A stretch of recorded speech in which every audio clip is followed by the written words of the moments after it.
ವೀಕ್ಷಕರೇ, ಇದು Bhatkal one media.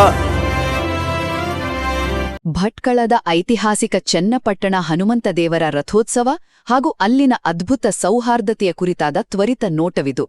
Ugadi ಹಬ್ಬದ ನಂತರ ನಡೆಯುವ ಈ ಜಾತ್ರೆ ಇದೆಯಲ್ಲ, ಇದು ಕೇವಲ ಒಂದು ಧಾರ್ಮಿಕ ಆಚರಣೆ ಮಾತ್ರ ಅಲ್ಲ, ಬದಲಾಗಿ ಬ್ರಿಟಿಷರ ಕಾಲದಿಂದಲೂ ಹಿಂದೂ ಮತ್ತು ಮುಸ್ಲಿಂ ಸಮುದಾಯಗಳ ನಡುವೆ ಇರುವ ಬಿಡಿಸಲಾಗದ ವಿಶ್ವಾಸವನ್ನ ಸಾರುವಂತಹ ಒಂದು ಅದ್ಭುತ ಕಥೆ ಇದು.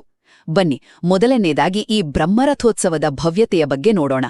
ಇತ್ತೀಚೆಗೆ ನಡೆದ ಈ ಉತ್ಸವದಲ್ಲಿ ಬರೋಬ್ಬರಿ 20,000ಕ್ಕೂ ಹೆಚ್ಚು ಭಕ್ತರು ಸೇರಿದ್ರು ಅಂದ್ರೆ ನೀವು ನಂಬುತ್ತೀರಾ?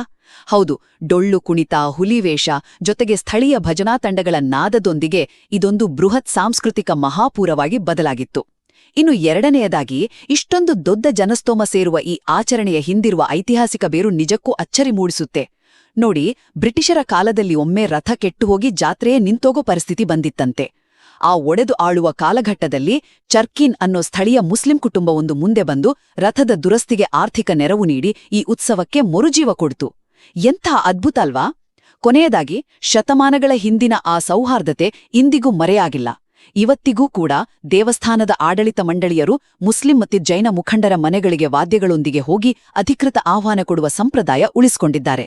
ಅಷ್ಟೇ ಅಲ್ಲ, ಮುಸ್ಲಿಮರು ಬರೀ ಪ್ರೇಕ್ಷಕರಾಗಿರದೆ ತಮ್ಮ ಅಂಗಡಿಗಳ ಆವರಣದಲ್ಲಿ ಭಕ್ತರ ವಾಹನಗಳಿಗೆ ಪಾರ್ಕಿಂಗ್ ವ್ಯವಸ್ಥೆ ಮಾಡಿಕೊಡುವ ಮೂಲಕ ನೈಜ ಸಹಕಾರ ಮೆರೆಯುತ್ತಾರೆ. ಖಂಡಿತವಾಗಿಯೂ ಭಟ್ಕಳದ ಈ ರಥೋತ್ಸವ ಮನುಷ್ಯತ್ವ ಮತ್ತು ಪರಸ್ಪರ ನಂಬಿಕೆ ಅನ್ನೋದು ಎಲ್ಲಾ ಧರ್ಮಗಳಿಗಿಂತ ಮಿಗಿಲಾದದ್ದು ಅನ್ನೋದನ್ನ ಪ್ರತಿವರ್ಷ ಜಗತ್ತಿಗೆ ಸಾರಿ ಸಾರಿ ಹೇಳ್ತಿದೆ.